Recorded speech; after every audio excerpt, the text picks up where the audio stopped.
आप सबों को प्रभु यीशु मसीह के नाम में जय मसीह की। सचमुच में परमेश्वर महान है और मेरा विश्वास है कि आज हम सब जहाँ कहीं भी उपस्थित हैं वहाँ परमेश्वर ने अपनी अनुग्रह में और अपनी बड़ी दया में हम सबों को संभाला है। सचमुच में ये महान करुणा और बड़ी दया है उसकी, जो आज फिर हम एक नई सेवा में प्रवेश कर पाए। और धन्यवाद करती हूँ इस अवसर के लिए जो कि वचन को मनन करने के लिए मुझे प्राप्त हुआ। इसके लिए मैं परमेश्वर का भी धन्यवाद देती हूँ, परमेश्वर की दासी का भी धन्यवाद देती हूँ। आज भी जो भी हम वचन में से पढ़ेंगे वो मैंने योना नबी की पुस्तक में से लिया है। यहाँ पे योना नबी अध्याय 1 में जब परमेश्वर ने योना नबी को आज्ञा दी कि वह निनवे नगर को जाए और वहाँ के लोग जो कुमार्ग में हैं और अपने मन को उन्होंने अन्य अन्य बातों में, सांसारिक बातों में लगा रखा है और सांसारिक रीति से वह अपने जीवन को जी रहे हैं, ऐसे लोगों के बीच में वह जाए और अब परमेश्वर के सुसमाचार को सुनाए और वहाँ के लोगों के मन को फिराए।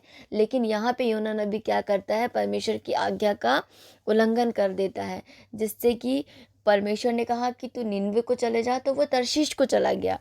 लेकिन अब यहाँ पे जब वो तर्शीश की ओर जा ही रहा था, तो जिस जहाज़ में वह तर्शीश को जाने के लिए भेजा था, जब प्रभु ने देखा कि इसने मेरी आज्ञा का उल्लंघन किया, तब यहोवा ने क्या किया कि एक बड़ी आंधी से और बड़ी प्रचंड बयार से वहाँ के लोगों को डिस्टर्ब कर दिया और लोग वहाँ बहुत विचित्र हो गए, परेशान हो गए। तो लोग भी समझ गए कि यहाँ पे ऐसा कुछ हुआ है जिसने परमेश्वर की आज्ञा का उल्लंघन किया है। और योना नबी को से जब लोगों ने बातचीत की, तब योना नबी ने बताया कि मुझे नीनवे के लिए जाने के लिए यहोवा ने कहा था, लेकिन मैं तर्शीश को भाग रहा हूँ।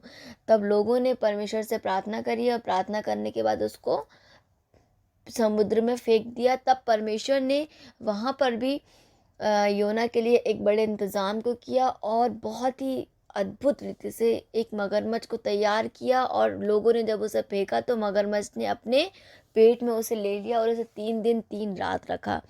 आज मेरा सिर्फ आज मेरा टॉपिक ये है कि जब हम परमेश्वर की आज्ञाओं के उल्लंघन को हम अपने जीवन में करते हैं और जब हम अपने परमेश्वर की योजनाओं को जानकर, उसके वचन को जानकर, उसके बातों को जान कर कि हमें किस मार्ग में हमें चलना है, हम उस मार्ग को जानने के बाद भी हम अपने मार्ग को बदल लेते हैं, हम अपने मुंह को मोड़ लेते हैं, तब फिर परमेश्वर को एक स्टेप हमारे जीवन में लेना पड़ता है। एक कष्ट का जीवन और एक ऐसी परीक्षा की घड़ी हमारे जीवन में आती है जिससे कि एक कष्ट आता है, जिससे कि हम इस बात को समझें कि परमेश्वर की योजना हमारे जीवन में ये थी या परमेश्वर ने का उद्देश्य हमारे जीवन में ये था और हम इस स्टेप में या इस मोड़ पे हम आ गए हैं। जब भी कोई आज्ञा का हम परमेश्वर की आज्ञा का उल्लंघन हम करते हैं, तब भी एक परीक्षा की घड़ी हमारे जीवन में आ जाती है। बहुत बार हम इस बात को नहीं समझते हैं, लेकिन आज हमारे विश्वासियों का जीवन, बहुत बार हम ऐसा जीवन को जीते हैं, पर वचन पढ़ते हैं, परमेश्वर के वचन का मनन करते हैं, हम परमेश्वर के भवन में जाते हैं, हम आराधना करते हैं, हम पूरी कोशिश करते हैं कि हम उसकी उपस्थिति में चले, हम पूरा कोशिश करते हैं कि आज लोगों की आत्माएं बचाएं, हम पूरा कोशिश करते हैं कि आज हम ऐसा जीवन जिए जो दूसरों के प्रति एक नमूना बने कि हाँ, हम परमेश्वर का भय मानने वाले हैं। लेकिन बहुत बार हम परमेश्वर की आज्ञाओं का उल्लंघन कर देते हैं, यह बात जानने के बाद भी कि परमेश्वर की इच्छा हमारे जीवन में ये नहीं है, ये नहीं है। बहुत लोग जानते हैं कि आज परमेश्वर ने की सेवा के प्रति हमारी बुलाहट है। बहुत लोग ये जानते हैं कि परमेश्वर ने हमको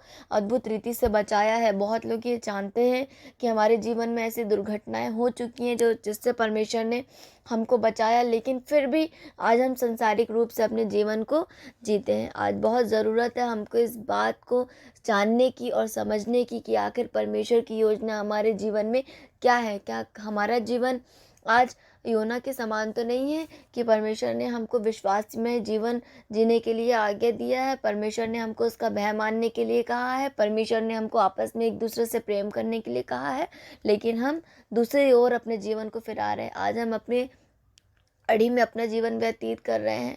हम बाइबल को पढ़ते हैं, लेकिन हम उस रीति से नहीं पढ़ते जिस रीति से हमें पढ़ना चाहिए।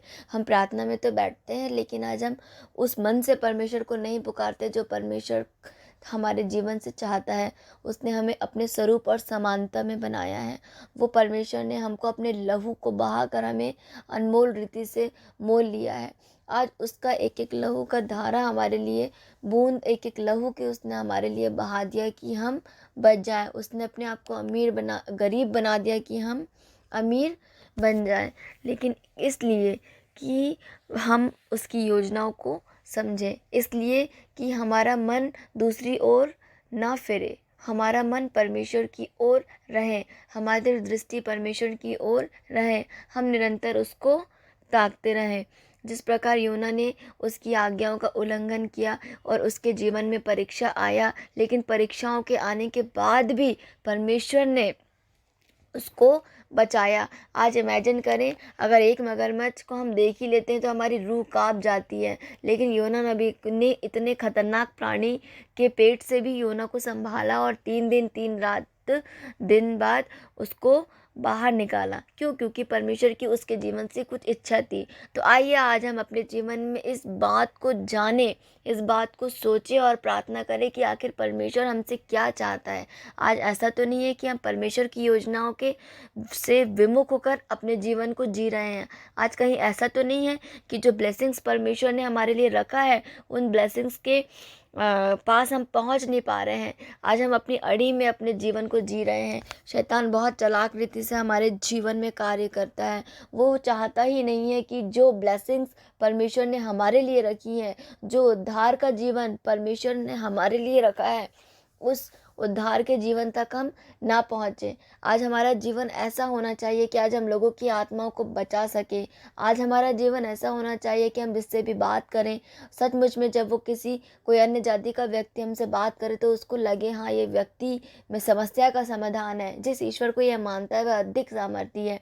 आज हम ऐसा जीवन जीने की कोशिश करें जिस तरह योना नबी ने अपने जीवन में, जब हम दूसरा अध्याय पढ़ते हैं तो हम यह देखते हैं कि योना ने प्रार्थना किया, उसने पश्चाताप किया, उसने सचमुच में यह महसूस किया कि वो संकट में पड़ा हुआ यहोवा को पुकारा और यहोवा ने प्रार्थना सुनी। सचमुच में जब हम परीक्षा में पड़ जाते हैं, जब हम ऐसा परिस्थितियों में पड़ जाते हैं, तब हमको एहसास होता है कि सही बात है, हमारी लाइफ में हमको ये स्टेप नहीं लेना चाहिए था, हमने ये स्टेप ले लिया, हमने ऐसा काम किया जिससे परमेश्वर को दुख पहुंचा है, उसकी पवित्र आत्मा को शोक हुआ है। इसलिए आज हम ऐसा जीवन जिए जिससे कि परमेश्वर की उपस्थिति को, उसकी पवित्र आत्मा को ठेस न पहुंचे, और हम ऐसा जीवन जिए कि जिसमें कि हम आगे बढ़ते जाएं और परमेश्वर की योजनाओं को हम अपने जीवन में पूर्ण करते जाएं। ऐसा विश्वास योग्यता का जीवन हमें जीना चाहिए और हम निरंतर उसकी ओर टकटकी लगा के देखते रहें, ताकि शैतान किसी भी माध्यम से हमें बहका ना सके और किसी भी माध्यम से उसकी योजना हमारे जीवन में पूरी ना हो सके। आज मैं सिर्फ आपसे यही कहना चाहती थी कि जिस तरह योना नबी ने परमेश्वर की योजनाओं को, परमेश्वर की आज्ञाओं को, इच्छाओं को जानते हुए भी उसने आज परमेश्वर की योजनाओं को पूर्ण नहीं किया। वह निनवे की जगह तर्शीश को भागने की कोशिश कर रहा था, लेकिन एक विपत्ति आई। आखिर में दूसरी बार जब यहोवा ने उसे कहा, उसे निनवे को जाना ही पड़ा, उसे वहाँ सुसमाचार सुनाना ही पड़ा। इसलिए हम ऐसा अपने जीवन में कोई कार्य न करें, जैसा परमेश्वर चाहता है वैसे ही हम अपने जीवन में आगे बढ़े। और बहुत ज़रूरी है कि हम घुटनों में आकर अपने आप को समर्पण के साथ परमेश्वर की उपस्थिति में लेके आए, ताकि हम इस बात को जान सके कि परमेश्वर हमारे जीवन से क्या चाहता है। और मैं धन्यवाद करती हूँ आप सबों का, और जितनी भी बहनें ये वचन सुनेंगी, परमेश्वर उनके जीवन में काम करे, उनसे बोले और बातचीत करे, उनके पारिवारिक जीवन में, आत्मिक जीवन में और सांसारिक जीवन में, भौतिक जीवन में परमेश्वर बहुतायत के साथ आशीष प्रदान करें और परमेश्वर हम सबों को आशीष दे। Thank you. जय मसीह की।